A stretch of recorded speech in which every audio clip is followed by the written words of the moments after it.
The EduTech guys present a conversation from our live coverage of FETC in Orlando, Florida on Tuesday, January 23rd, 2018. Enjoy the program. So tell us who you are, where you're from, and all that kind of good stuff.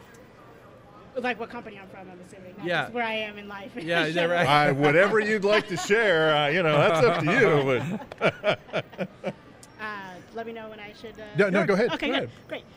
So I'm Kwamara Thompson. I'm the National Director of Professional Learning and School Support for Classroom Inc., a national nonprofit outside of New York City. Awesome. Or in New York City. Yeah. Awesome. Nonprofit. Yeah. Awesome. It's So what brings you to FETC?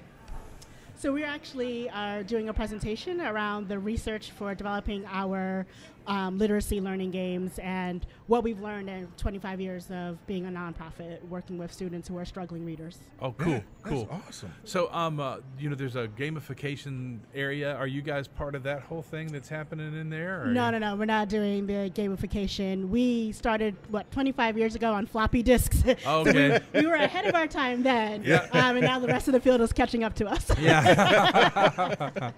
That's awesome. That's awesome. That's awesome. So give us a couple of rundowns of some of the programs that you guys have out there that are working and you're seeing the benefits from them. Yeah, we have a series of literacy learning games called Read to Lead. And in Read to Lead, students are empowered to be the boss. So they manage a staff of 5 folks. They have to... a problem is always coming their way that they have to solve and have to get their staff on board with whatever the solution is.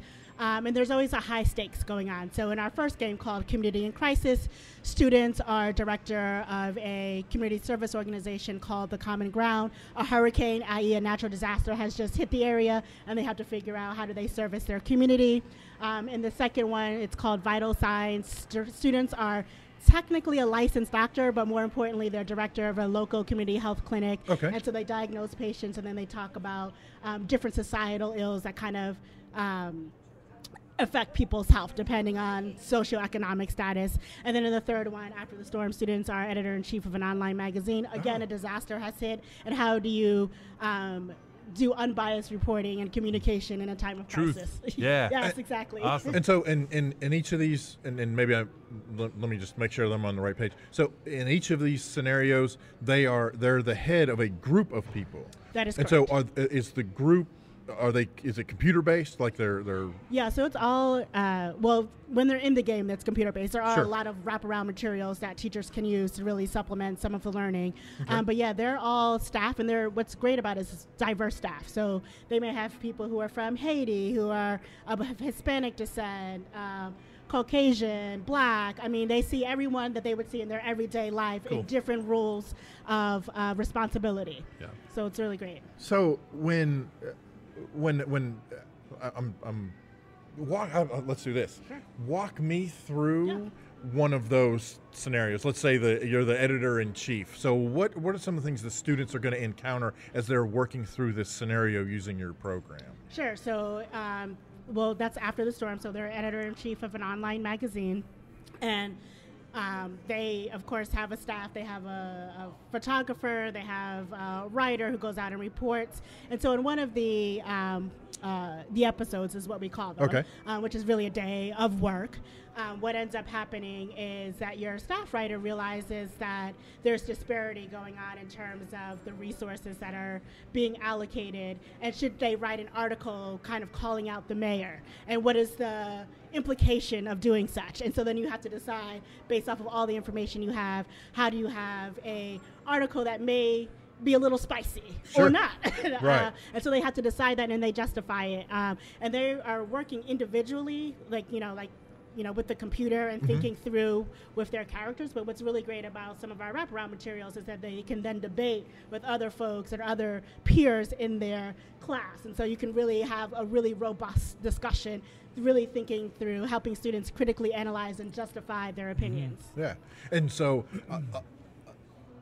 and correct me if my presumption is, or my assumption, or whichever of those words I need, is incorrect, but there's not really a right answer. That is technically correct. That there's not. But it's open-ended, and that's where the debate comes in. But it is open-ended, and there's that's where the thought process. Right. Yeah. And there are answers that are a little bit better than others, but Sure. when the game ends, you have a staff meeting where you sort of talk about all the things that have happened, and your staff will sort of correct you if they think that, like, maybe you didn't do the best for the community, and this is why we think that we should have gone a different way, or what were the consequences for going this particular route, and this is what ended up actually happening. Okay. So I really like that part too, because you can see how it plays out in both scenarios. Well, and I guess that's more to the point than being a quote right or wrong answer, is that based on the choices you're making, the consequences of your actions play out, and you see that if you were the editor-in-chief of this online magazine and that's the road you chose, this is where you ended up, and that may have not necessarily been A, the best set of choices, but B, also whatever the ramifications were for those choices you made. That's correct. So they can see, you know, who else was affected outside in the community by your decision making. That is so cool. So grade levels, what's the age group of these?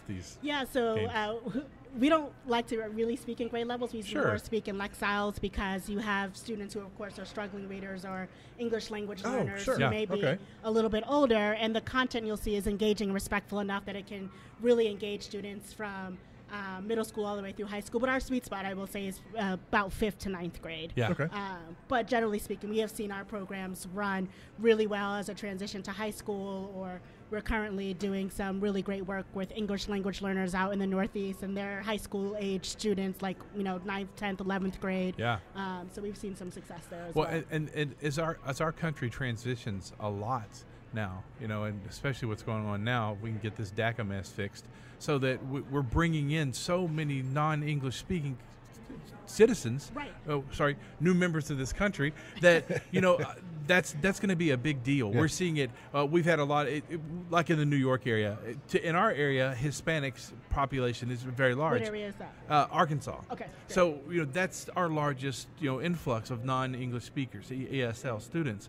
But we've talked with, you know, people from all over the country. In New York, you're talking about 75 different languages, or 175 different languages. Mm-hmm. And so that's a really big deal, and you guys are providing a great product that gets them in the entrepreneurial idea, and it gets them moving in the, okay, this is why I need to learn this, because I'm going to get a better job. Right. And I'm going to... There's career exploration. Yeah. And like I said, there's such a diversity of characters. And I think the other thing that's great is that it's respectful of their age. It's not just, hey, you know, you're learning English, so we're going to put you on like a little primary care reader, and you're 13, 14 years old. Right. I mean, right.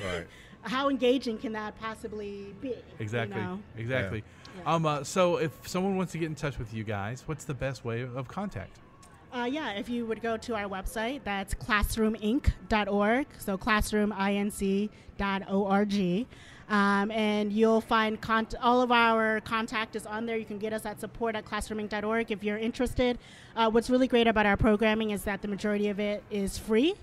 So free content for students and free content for educators. We are a nonprofit, and we believe wholeheartedly in our mission of making these really robust materials accessible to all students. Yeah, that's awesome. Twitter account, do you guys have one? I actually don't. I'm so bad at this. I am not even on social media myself, so I'm not sure if we're. That's okay. That's all right. We always like to ask. We are on LinkedIn, though. That I do know. If we find one, we'll put it out there. If we find it, we'll let you know what it is. I think we also have a Facebook, but I'm so bad at social media myself. That's okay. That's all right. You've been listening to a recorded conversation from EduTech Guys live coverage of FETC 2018.